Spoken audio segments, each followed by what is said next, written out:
Friends అందరికీ నమస్తే అండి. This is Pavan jobs Adda in Telugu. నేను రీసెంట్గా ఒక వీడియో అయితే చేశానండి. మనకు ఇండియన్ ఆర్మీకి సంబంధించినటువంటి విభాగంలో civilian groups head quarters western command నుంచి అయితే ఒక నోటిఫికేషన్ అయితే వచ్చింది. మొత్తంగా 70కి పైనే మనకు వేకెన్సీస్ ఉన్నాయని చెప్పేసి వీడియో అయితే చేశాను. అయితే ప్రజెంట్ దానికి అప్లికేషన్ ప్రాసెస్ అయితే స్టార్ట్ అయింది. ఏ విధంగా అప్లై చేయాలి ఏంటి అని చెప్పేసి నేను మీకు వీడియోలో క్లియర్గా స్టెప్ బై స్టెప్ ఎక్స్ప్లెయిన్ చేస్తాను. సో వీడియోని ఇంటి వరకు అయితే చూడండి. మీకు ఎటువంటి డౌట్స్ కానీ వీడియోని పూర్తిగా చూసిన తర్వాతనే కామెంట్ అయితే చేయండి. దీనికి మేల్ అదేవిధంగా ఫీమేల్ ఇద్దరు కూడా అప్లై చేసుకునే అవకాశం అయితే ఉంటుంది కాబట్టి ఫీమేల్ వాళ్ళు కూడా దీనికి అప్లై చేసే ప్రయత్నం అయితే చేయండి. నేను డైరెక్ట్గా డిస్క్రిప్షన్లో ఒక లింక్ అయితే ఇస్తానండి. ఆ లింక్ మీద క్లిక్ చేయగానే మీకు ఏ విధంగా అయితే ఓపెన్ అవుతుంది. ఇక్కడ వెలుగుబడి అని చెప్పేసి పైన కనిపిస్తుంది కదా, దాని మీద క్లిక్ అయితే చేయండి. క్లిక్ చేయగానే ఈ విధంగా మన వెబ్సైట్ అయితే ఓపెన్ అవుతుంది. ఇక్కడ ప్రతి జాబ్కి సంబంధించినటువంటి సమాచారం అయితే లభిస్తుంది. మీరు ప్రతిదీ కూడా ఇక్కడ తెలుసుకునే అవకాశం అయితే ఉంటుందండి. సో ఈ విధంగా కొంచెం మీరు కిందికి స్క్రోల్ చేస్తారంటే ఇక్కడ మనకు హెడ్ క్వార్టర్స్ వెస్టర్న్ కమాండ్ 70 పోస్టులు అని చెప్పేసి ఒక నోటిఫికేషన్ అయితే కనిపిస్తుంది కదా.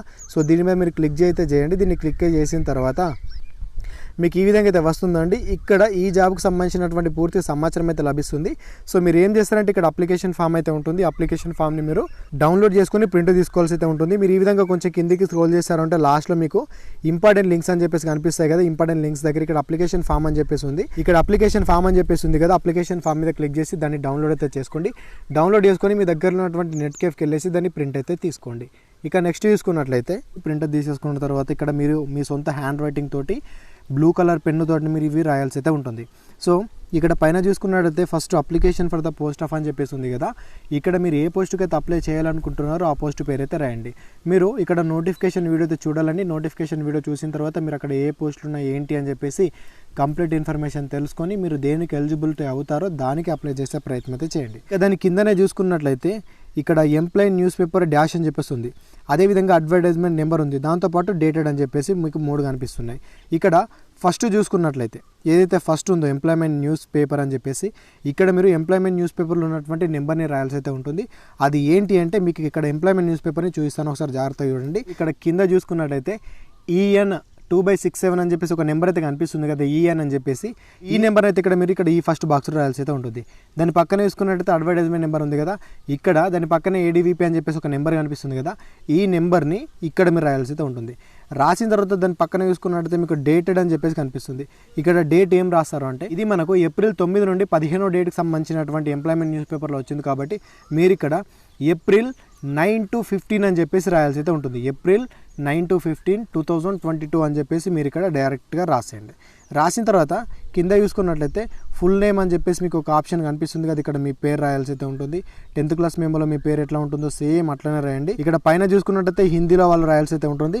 ఇక్కడ కింద చూసుకున్నట్లయితే మీరు ఎవరైతే ఇంగ్లీష్లో రాస్తారో అందరూ ఇక్కడ కింద రాయండి, పైన రాయకండి. వాళ్ళు ఇక్కడ క్లియర్గా మెన్షన్ చేశారు. ఇది కేవలం ఎవరైతే హిందీలో రాస్తారో వాళ్ళు మాత్రం ఇక్కడ ఫిల్ చేయాలి. ఎవరైతే ఇంగ్లీష్లో ఫిల్ చేస్తారో వాళ్ళు ఇక్కడ ఫిల్ చేయాల్సి అయితే ఉంటుంది. ఓకేనా. ఇక నెక్స్ట్ చూసుకున్నట్లయితే మీ ఫాదర్ నేమ్ రాయాల్సి అయితే ఉంటుంది. మీ ఫాదర్ నేమ్ కూడా 10th క్లాస్ మెమోలో ఎట్లా ఉంటుందో సేమ్ అదే విధంగా రాయండి. తర్వాత మీ మదర్ నేము, అదేవిధంగా ఇక్కడ మీ డేట్ ఆఫ్ బర్త్ రాయాలి. కింద చూసుకున్నట్టయితే ఈ రోజు నాటికి మీ డేట్ ఎంత అని చెప్పేసి అడుగుతుండ్రు, దాన్ని కూడా రాసేయాలి. రాసిన తర్వాత పక్కన చూసుకున్నట్టయితే ఇక్కడ మీ ఫోటో అతికించాల్సి అయితే ఉంటుంది. జాగ్రత్తగా చూడండి, ఇక్కడ మీ ఫోటో అతికించాలి. మీ ఫోటో అతికించేసిన తర్వాత దీని మీద సంతకం పెట్టాల్సి అయితే ఉంటుంది. సంతకం ఎట్లా పెట్టాలి అంటే సగం బయటకు సగం ఫోటో మీద సంతకం అయితే ఉండాలి. మీ సంతకమే పెట్టాలి.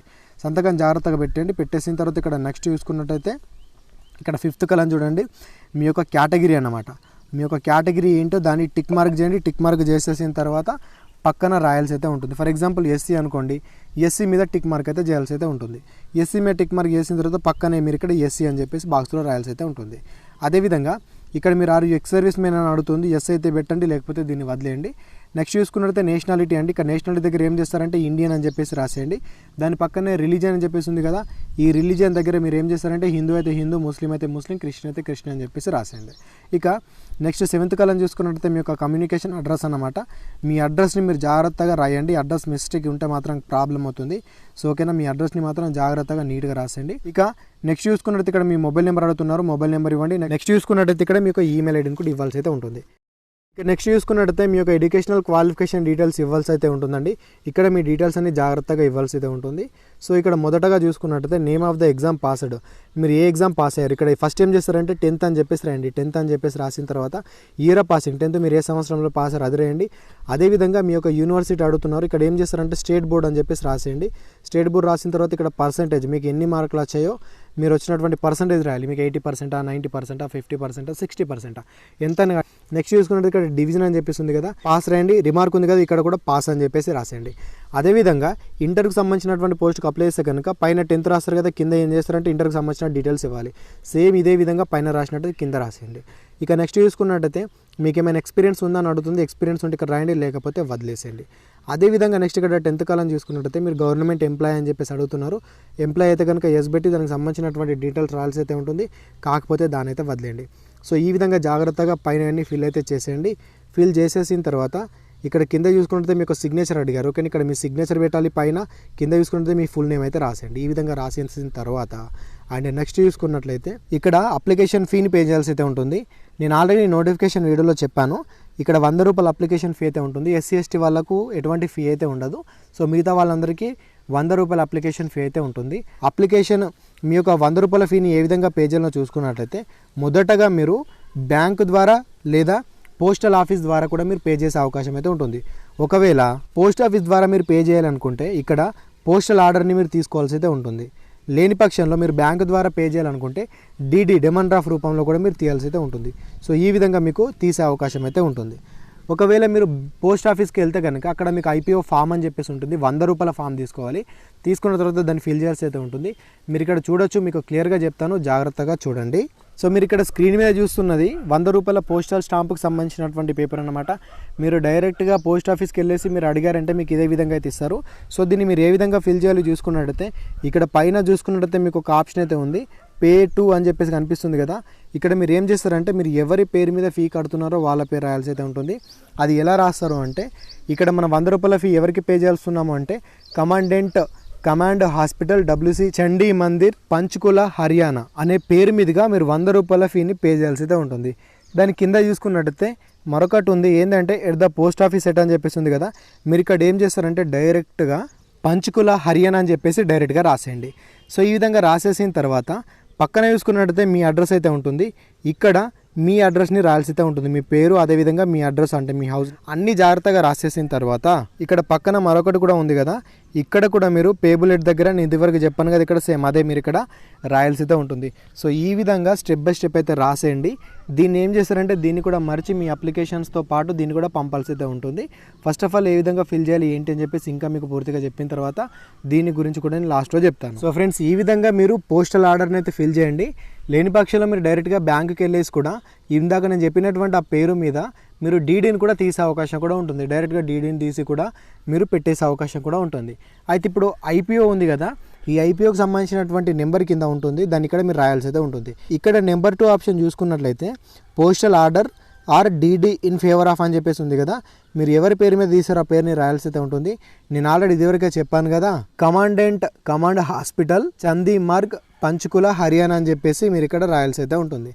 రాసేసిన తర్వాత దాని కింద చూసుకున్నట్టయితే పోస్టల్ ఆర్ డీడీ నెంబర్ అని చెప్పేసి ఉంది కదా, ఇక్కడ మీరు ఏం చేస్తారంటే ఇదివరకు మీరు రాసినటువంటి ఐపీఓ ఉంటుంది కదా, ఈ ఐపీఓకి ఇక్కడ కింద మీకు ఒక నెంబర్ కనిపిస్తుంది డీడీ నెంబర్ అని చెప్పేసి, ఆ నెంబర్ని మీరు ఇక్కడ పూర్తిగా ఉంది కదా, ఈ పూర్తి నెంబర్ని మీరు ఇక్కడ రాయాల్సి అయితే ఉంటుంది. దాన్ని రాసిన తర్వాత దాని పక్కన చూసుకున్నట్టయితే మీరు ఏ తేదీ నాడు దీన్ని ఫిల్ చేశారో ఆ తేదీని మీరు ఇక్కడ కింద రాయాల్సి అయితే ఉంటుంది, ఇక్కడ డేట్ దగ్గర రాయాల్సి అయితే ఉంటుంది. సో ఈ విధంగా చేసేయండి. ఈ విధంగా రాసిన తర్వాత కింద చూసుకున్నట్టయితే అటాచ్డ్ కాపీస్ ఆఫ్ సర్టిఫికేట్ అని చెప్పేసి ఉంది కదా, ఇదేంటి అంటే మీ యొక్క అప్లికేషన్తో పాటు దాని వెనకాల ఎన్ని సర్టిఫికేట్ల జిరాక్స్లు పెడుతున్నారో ఆ జిరాక్స్ అన్నీ కూడా కౌంట్ చేసేసి ఎన్ని అవుతున్నాయో చెక్ చేసి ఈ బ్రాకెట్లో మీరు రాయాల్సి అయితే ఉంటుంది. ఫర్ ఎగ్జాంపుల్ 6 కాపీస్ అయితే 6 అని, 7 అయితే 7 అని, 8 అయితే 8 అని, ఇట్లా ఎన్ని కాపీస్ ఉంటే అన్ని కాపీస్ అని చెప్పేసి మీరు అక్కడ బ్రాకెట్లో రాసేయండి. రాసిన తర్వాత కింద చూసుకున్నట్టు ఒక బాక్స్ ఉంది కదా, ఈ బాక్స్లో మీరు థంబ్ చేయాల్సి అయితే ఉంటుంది. దీనికి అమ్మాయిలు కూడా అప్లై చేసుకునే అవకాశం అయితే ఉంటుందండి, ఓన్లీ అబ్బాయిలే కాదు, దీనికి ఫిమేల్ వాళ్ళు కూడా అప్లై చేసుకునే అవకాశం అయితే ఉంది. అయితే ఇక్కడ లెఫ్ట్ థంబ్ ఇంప్రెషన్ వచ్చేసి male candidate, right thumb impression వచ్చేసి ఫిమేల్ క్యాండిడేట్స్ అయితే ఈ బాక్స్లో మీరు ఈ విధంగా అయితే పెట్టాల్సి అయితే ఉంటుంది. పెట్టిన తర్వాత మరొకసారి కింద సిగ్నేచర్ ఆఫ్ ద క్యాండిడేట్ అని ఉంది కదా, ఇక్కడ సిగ్నేచర్ దగ్గర మీ సిగ్నేచర్ పెట్టండి, కింద మీ బాక్స్ కింద చూసుకున్నట్టయితే మీ పేరు అయితే రాసేయండి. సో ఈ విధంగా స్టెప్ బై స్టెప్ మొత్తం అయితే రాసేసేయండి. రాసిన తర్వాత కింద చూసుకున్నట్టయితే ఇది ఎవరైతే ఎకనామికల్లీ వీకర్ సెక్షన్ వాళ్ళు ఉన్నారో వాళ్ళు మాత్రమే దీన్ని ఫిల్ చేయాల్సి అయితే ఉంటుంది, మిగతా వాళ్ళు దీన్ని ఫిల్ చేయాల్సిన అవసరం అయితే లేదండి. మిగతా వాళ్ళు దీన్ని ప్రింట్ తీసుకోవాల్సిన అవసరం కూడా లేదు. ఎకనామికల్లీ వీకర్ సెక్షన్ వాళ్ళు మాత్రమే దాన్ని ఫిల్ అయితే చేయండి. సో ఈ విధంగా నేను చెప్పినట్టయితే మొత్తం జాగ్రత్తగా మీరు ఫిల్ అయితే చేయండి. ఇలా జాగ్రత్తగా ఫిల్ చేసేసిన తర్వాత నెక్స్ట్ వచ్చేసి దీని వెనకాల మీ సర్టిఫికేట్కి సంబంధించినటువంటి ప్రతి జిరాక్స్లు పెట్టాల్సి అయితే ఉంటుంది. ప్రతి జిరాక్స్ని పెట్టాలండి. మీ 10th మెమోని కానివ్వండి, అదేవిధంగా మీ కేటగిరీ సర్టిఫికేట్ కానివ్వండి, రెసిడెన్స్ సర్టిఫికేట్ కానివ్వండి, రెసిడెన్స్ అన్న నేటివిటీ అన్న నివాసం అన్న ఒకటే అండి. అదేవిధంగా ఆధార్ కార్డే కానివ్వండి, దాంతోపాటు ఇంకేమైనా టెక్నికల్ సర్టిఫికేట్స్ ఉన్నా కూడా ఎన్సీసీ కానీ, దాంతోపాటు ఏదైనా సర్టిఫికేట్ ఉన్నా కూడా ప్రతి సర్టిఫికేట్ జిరాక్స్ని దీని వెనకాల పెట్టాలి. ప్రతి జిరాక్స్ కింద ఒక మూలను మీరు సంతకం అయితే పెట్టాలి. ఈ జిరాక్స్ అన్నిటికీ అయితే పంచ్ అయితే వేసేయండి. పంచ్ వేసేసిన తర్వాత ఒక ఎన్వలప్ తీసుకొని ఎన్వలప్మెంట్ లోపల దీన్ని అయితే పెట్టేసేయండి. అన్ని జాగ్రత్తగా జిరాక్స్లని పెట్టేసేసిన తర్వాత మరొక ఎక్స్ట్రా ఎన్వలప్మెంట్ కూడా తీసుకోవాలి. మీ అడ్రస్ రాయాలి. మీ అడ్రస్ ఎట్లా రాస్తారంటే మీ పేరు, మీ విలేజు, మీ హౌస్ నెంబరు, మీ మండలు, మీ డిస్టిక్, అదేవిధంగా మీ స్టేటు, పిన్ కోడ్, ఈ విధంగా జాగ్రత్తగా మొత్తం రాసేసి దాన్ని కూడా దీని లోపల పెట్టేసేయండి. అన్ని జాగ్రత్తగా పెట్టేసేసిన తర్వాత ఇంకా ఎక్స్ట్రాగా 3 ఫొటోస్ని కూడా పెట్టాలి. మీ 3 ఫొటోస్ని పెట్టేయాలి. వాటి మీద మీ సంతకం అయితే ఉండాలి. ప్రతి ఫోటో మీద మీ సంతకం అయితే పెట్టాలి. సంతకం పెట్టేసేసిన తర్వాత ఆ ఫొటోస్ని కూడా మీ సర్టిఫికేట్తో పాటు లోపల పెట్టేసేయండి. లోపల పెట్టాల్సినవి ఒకటి మీ అప్లికేషన్తో ఫామ్తో పాటు దాని వెనకాల పెట్టాల్సినటువంటి ప్రతి జిరాక్సు, అదేవిధంగా మీరు పే చేసినటువంటి అప్లికేషన్ ఫీ 100 రూపాయల ఉంటుంది కదా డీడీ, దాన్ని లోపల పెట్టేసేయాలి. అదేవిధంగా 3 ఫోటోల్ని పెట్టాలి. దాంతోపాటు ఒక ఎన్వలప్మెంట్ని కూడా పెట్టాల్సి అయితే ఉంటుంది. ఇవన్నీ జాగ్రత్తగా పెట్టేసి ఎన్వలప్మెంట్ని క్లోజ్ అయితే చేసేయండి. క్లోజ్ చేసేసిన తర్వాత ఎన్వలప్మెంట్ మీద application for the post of అని చెప్పేసి మీరు ఏ పోస్టుకు అప్లై చేస్తున్నారో ఆ పోస్టు రాయండి. అదేవిధంగా దాని కింద చూసుకున్నట్టయితే అడ్రస్ రాయాల్సి అయితే ఉంటుంది. అడ్రస్ వచ్చేసి కూడా వాళ్ళు ఇక్కడ క్లియర్గా మెన్షన్ అయితే చేశారు. ఇక్కడ చూస్తున్నారు కదా, టు ద కమాండ్ హాస్పిటల్ చంద్రమార్గ్ అని చెప్పేసి ఉంది కదా, ఈ అడ్రస్ అయితే మీరు ఇక్కడ జాగ్రత్తగా రాసేయండి. అన్నీ జాగ్రత్తగా రాసేసిన తర్వాత దీనిని రిజిస్టర్ పోస్టు లేదా ఆర్డినరీ పోస్టు ద్వారానే మీరు దీన్ని పంపాల్సి అయితే ఉంటుందండి. దీనికి అప్లై చేయడానికి చివరి తేదీ కనుక చూసుకున్నట్లయితే 23 మే 2022 వరకు అవకాశం అయితే ఉంది. కాబట్టి వీలైనంత తొందరగా అప్లై అయితే చేసుకోండి. మీకు ఇంకెటువంటి డౌట్స్ ఉన్నాయని కింద కామెంట్ సెక్షన్లో మెన్షన్ చేయండి. నేను చెప్పినట్టు కనుక మీరు డీటెయిల్గా అప్లై చేస్తారంటే మీకు అడ్మిట్ కార్డ్ రానికి అవకాశం అయితే ఉంటుంది.